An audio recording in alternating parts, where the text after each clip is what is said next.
السلام علیکم جی دوستو، میں ہوں آپ کا میزبان امن نذیر۔ تو میں آپ کو ویلکم کہتا ہوں اپنے اور آپ کے پسندیدہ یوٹیوب چینل پہ۔ دوستو، آج ہم ایک ایسے سٹی کے بارے میں آپ کو بتائیں گے، شاید ہی دنیا کا پڑھا لکھا کوئی بھی ایسا بندہ ہو جس نے اس شہر میں جانے کی خواہش نہ کی ہو۔ تو میں ٹائم ضائع کیے بغیر آپ کو یہ بتاتا چلوں کہ میں بات کر رہا ہوں دبئی کی۔ تو دبئی آئی تھنک آج کل کی جو نوجوان نسل ہے، جو لوگ علم رکھنے والے ہیں، ان کے لیے ایک وہاں پہ جانا خوابوں کی تعبیر ہی ہو سکتا ہے۔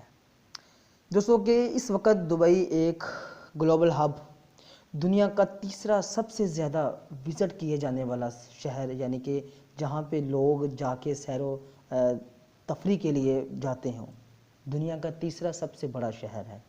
اور اگر دبئی کی مہنگائی کی بات کی جائے تو دنیا کا 25واں سب سے مہنگا ترین شہر دبئی ہے اس وقت۔ بہت سارے دوستوں کی یہ سوچ ہوگی، وہ یہ سوچتے ہوں گے کہ پتہ نہیں دبئی کے پاس پہلے سے ہی یہ جو سب ان کے پاس فیسلٹیز موجود ہیں، اتنی اونچی اونچی بلڈنگیں، وہ پہلے سے ہی وہ بہت زیادہ امیر ہیں۔ میں آپ کو بتاتا چلوں کہ نہیں، دبئی ایسا شہر ہے، نہ تو ان کے پاس اپنا پانی، نہ کھانا، سوائے ریت کے ان کے پاس اور کچھ نہیں تھا۔ اور بہت سارے دوست یہ بھی سوچتے ہوں گے کہ پتہ نہیں کہ جو تیل ہے دبئی کا، وہ اس وجہ سے دبئی آج بہت زیادہ ترقی میں جا رہا ہے۔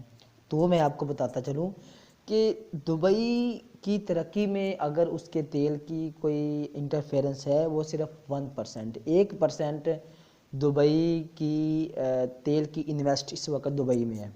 باقی جو 90% اس وقت دبئی ہے، وہ دبئی اپنی ٹورسٹ کی وجہ سے کما رہا ہے۔ دیکھیں، اگر آج دبئی نے ترقی کی ہے تو اس کی سب سے بڑی وجہ دبئی کے کنگ محمد بن راشد المختوم کی ایک سوچ ہے، جو کہ اس وقت دبئی کے کنگ ہیں۔ تو دوستو، آج میری ایک بات زندگی میں یاد رکھیے گا، آپ کے پاس پیسہ نہیں ہے، کوئی بات نہیں، آپ ترقی کر سکتے ہیں۔ آپ کے پاس سورسز نہیں ہے، کوئی بات نہیں، آپ ترقی کر سکتے ہیں۔ لیکن اگر آپ کے پاس ایک سوچ نہیں ہے نا، اگر آپ کسی سوچ کو اپنے ساتھ لے کے نہیں چلتے، چاہے آپ دنیا کے امیر ترین بندے ہوں، آپ ترقی نہیں کر سکتے۔ چاہے آپ کے پاس جتنے مرضی دنیا کے سارے سورسز آپ کے پاس موجود ہوں، آپ ترقی نہیں کر سکتے۔ تو دبئی کی ترقی کی ایک بہت بڑی وجہ دبئی کے جو کنگ ہیں محمد بن راشد المختوم کی سوچ ہے۔ تو وہ کیا کرتے ہیں؟ اگر نمبر 1 تیار کرتے ہیں تو دنیا کی سب سے اونچی بلڈنگ، پہلے نمبر کی سب سے اونچی بلڈنگ برج خلیفہ تیار کر دیتے ہیں۔ اور اگر ہوٹل کی بات آئے تو دنیا کا پہلا 7 سٹار ہوٹل برج العرب تیار کر دیتے ہیں۔ اور اگر شاپنگ کی بات آئے تو دبئی مال، دنیا کا سب سے بڑا شاپنگ مال تیار کر دیتے ہیں۔ اور اگر سکیم کی بات آئے، رہائشی سکیم کی، تو دنیا کا ہاتھوں سے بنایا ہوا، انسان کی محنت سے بنایا ہوا دنیا کا سب سے بڑا لینڈ پام جمیرہ وہ تیار کر دیتے ہیں۔ جی دوستو، ابھی ہم آپ کو بتاتے ہیں کہ دبئی کی تاریخ کیا ہے۔ کچھ 1833 میں بنیاز قبیلے سے تعلق رکھنے والے تقریباً 800 افراد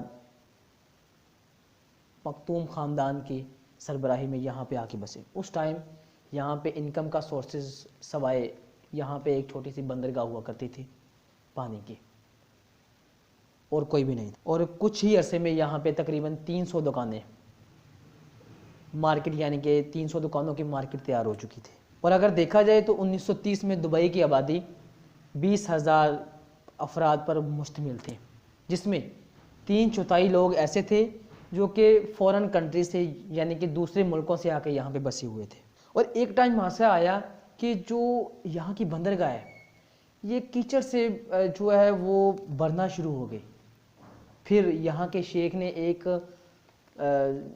بہت ہی زبردست کام کیا کہ انہوں نے اس ٹائم میں، یہ بہت ہی مشکل کام تھا کہ جو وہاں سے کیچڑ تھا وہ سمندر سے باہر نکالا اور یہاں پہ اس چیز کی گنجائش ہو چکی تھی کہ یہاں پہ بڑے بڑے جہاز بھی اب آ کے لنگر انداز ہو سکتے تھے۔ دوستو پھر 1994 میں یہاں پہ تیل کی دریافت ہوئی۔ پھر یہاں کے جو شیخ المختوم راشد المختوم، انہوں نے ایک سوچ بنائی کہ کیوں نہ جو تیل سے ہم پیسہ کما رہے ہیں اس سے ہم اپنا جو سٹی کا انفراسٹرکچر ہے اس کو بہتر کریں۔ پھر کیا ہونا تھا کہ بڑے سے بڑی جو ٹورسٹ بلڈنگ ہیں وہ یہاں پہ بننا شروع ہو گئے۔ اور سب سے اہم بات جو میں آپ کو بتانا چاہتا ہوں کہ ہر بندہ یہ سوچ رہا ہوگا کہ یار ریت کے اندر اتنی بڑی بڑی بلڈنگیں کیسے تیار ہو گئی۔ آپ کو شاید یہ جان کر حیرانی ہوگی کہ یہ برج خلیفہ، برج العرب، یہ جتنی بھی ٹورسٹ بلڈنگ ہے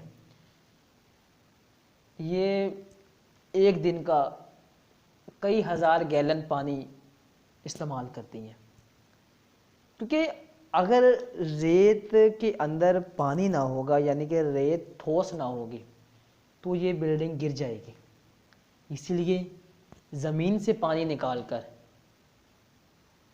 روزانہ کئی ہزار گیلن پانی نکال کر ان بلڈنگز کی جو پیاس ہے اس کو بجھایا جاتا ہے۔ اگر آپ کو ہماری ویڈیو اچھی لگی ہو، انفارمیٹیو لگی ہو تو ہماری ویڈیو کو لائک ضرور کیجیے گا، اپنے دوستوں کے ساتھ شیئر کیجیے گا، اور بیل آئیکن کے بٹن کو کلک کرنے سے پہلے ہمارے چینل کو سبسکرائب ضرور کیجیے گا، اور اس کے بعد بیل آئیکن کو کلک کیجیے گا تاکہ ہماری جو نئی آنے والی ویڈیو ہے اس کی انفارمیشن آپ کو بر وقت ملتی رہے۔ تب تک کے لیے اللہ حافظ۔